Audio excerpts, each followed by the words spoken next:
በድብቅ ነው የሚሰጠው። ከዛ ሪዋርድሽ ከላይ ይሆናል። ሰተሽ በካሳወሽው በሀገር ሁሉ ካልሰማ ካልሽ በአንቺ የምታወሪው ከሆነ በመንፈሳዊ ዓለም ዩዝለስ ይሆናል። ዩኒቨርሳችንን ስትመለከቺ በመስጠትና በመቀበል ላይ ነው የተመሰረተው። አሁን ፕላንቶችን እንውሰድ። ኦክሲጅን ያወጣሉ። እኛ ኦክሲጅን እንፈልገዋለን፣ እንቀበላለን። እነሱ ሰጡኛ ተቀበልን።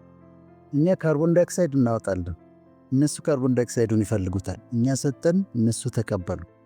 ፀሐይ ተወጣና ብርሃኗን ትሰጣለች፣ ሙቀቷን ትሰጣለች። ጨረቃ የራሷ ብርሃን የላትም። ከሷ ትቀበላለች፣ ከፀሐይ ትቀበላለች። ከዛ ደግሞ እንደገና እሷ ታበራለች። እና ሂደቱ ሳይክል ነው። መስጠት መቀበል፣ መስጠት መቀበል። ዩኒቨርስ ሁሉ የተዘጋጀው በዚህ መልክ እንድንኖር። አንድ ግብዣ መጋበዝ ፈልጋለሁ። እስቲ ቁም ሳጥናችንን እንክፈተው። ሻንጣ ውስጥ ከሆነ የምናስቀምጠው ሻንጣችንን እንክፈተው። ያለፈው 1 ዓመት ያለበሱት ልብስ ይኖራል። ዝም ብሎ የተቀመጠ ማትለብሽው ልብስ የለ አለ። ማታረጊያቸው የተቀመጠ አንድ ጫማ ይጠፋል። እነሱን ያወጧቸውና ለይተው ያስቀምጧቸው። በኋላ ልባቸው ለሚሰማው ሰው አውጥተው ነገ ይስጡት። ያለው ደስታ ያ ብቻ ሳይሆን እዚህ ጋር የተቀመጠው ልብስ ለዛኛው ሰው የኔ ያስቀመጥኩት አንድ ኮት፣ ለዛ ሰው ግን ወስጄ ኮቱን ሲሰጠው ያ ማለት ለሱ ደግሞ በጣም ኢምፖርታንት ሊሆን ይችላል። አሁን ይሄንን እያወጣች ስትሰጪ ትልቅ ቴራፒ ነው። እኛ ጋር ምን አይነት ችግር አለ መሰለሽ? ለምሳሌ ሶፋ ይገዛል። አዲስ ሶፋ ይገዛና ከዛ ግን የበፊቱ ሶፋ አለ፣ አሮጌ ሶፋ አለ። እንደምንም ብለን አጠጋግተን እናስቀምጠዋል። ከዛ ቤቱ ስትገቢ ሳሎን እዛ ጋር አዲሱ ሶፋ አለ።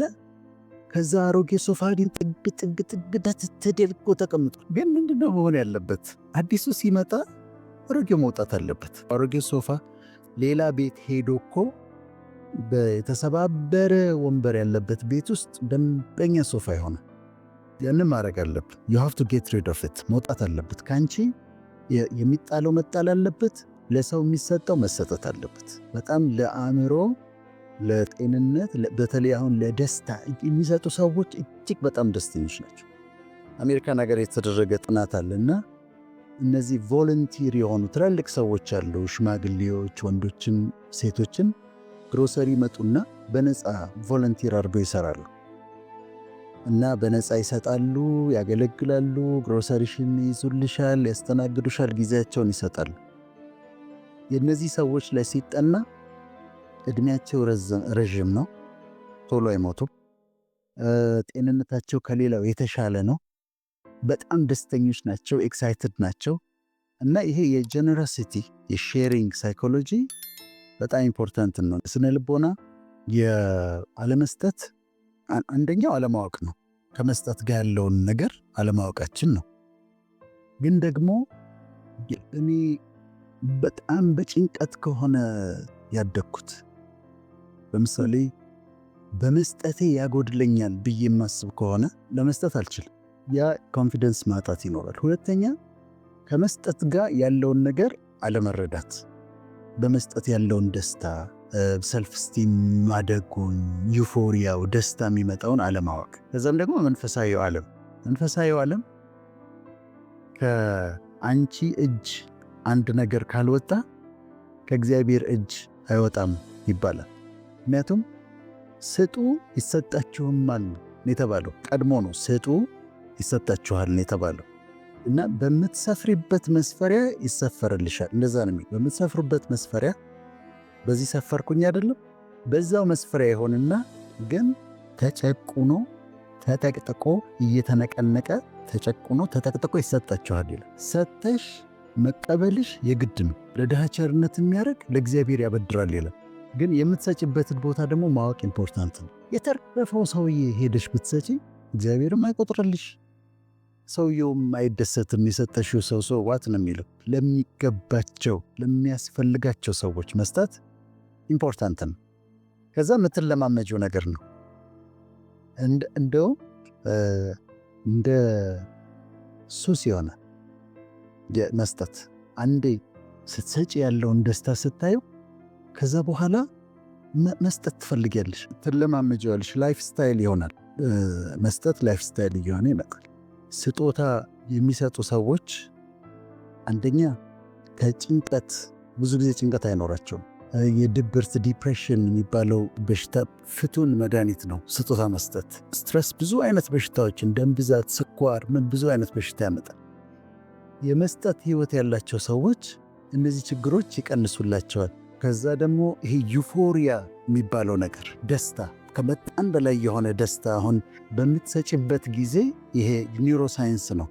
አንድ የብሬናችን ክፍል አለ ኢንዶርፊንስ የሚባል የሆርሞን የሚመስሉ ነገሮችን ያመነጫል እና ልክ ስሰጥ በኔ ውስጥ ከፍተኛ ደስታን ያመጣል።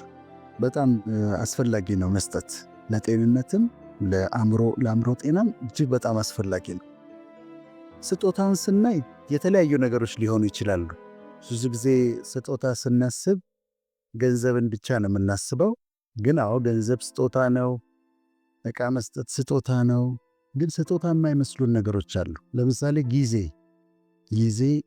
ካለሽ ጊዜ ቀንሰሽ አንድ ሰውን አንድ ቦታ አግኝተሽው አንድ ሰዓት ስታወሪው ጊዜ ስጦታ ሰጠሽው ማለት ነው።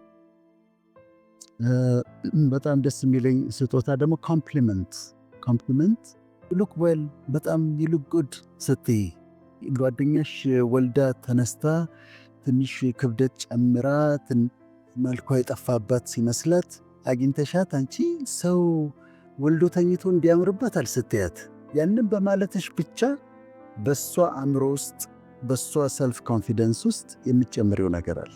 በተለይ ወጣቶች ላይ ይሄ ስፓርክ የሚባል ነገር አለ።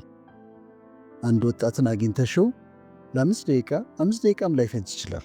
ቆም ብዬ 5 ደቂቃ ሰጥቼው አንተ እኮ ትልቅ ቦታ መድረስ የምትችል ነህ፣ ጎበዝ እኮ ነህ፣ በጣም ፖቴንሻል አለ፣ እንዲህ ብታደርግ እንዲህ ትሆናለህ ብዬ እለዋለሁ። ያቺ ስፓርክ 5 ደቂቃ ነው የፈጀችው፣ ለሱ ግን በጣም ትልቅ ስጦታ ነች። የሰጪውም ይሄ ሰልፍ ስቲም ኮንፊደንስሽን ይጨምራል። ለተቀባዩ ደግሞ ለአንቺ ቀላል የሆነው ነገር ለሱ ግን በጣም ኢምፖርታንት ይሆናል። በዛ ሰዓት የምትሰጪው ነገር ከገንዘብም ከማቴሪያልም ባለፈ ደግሞ አንዳንድ የምትቀበያቸው ነገሮች አሉ።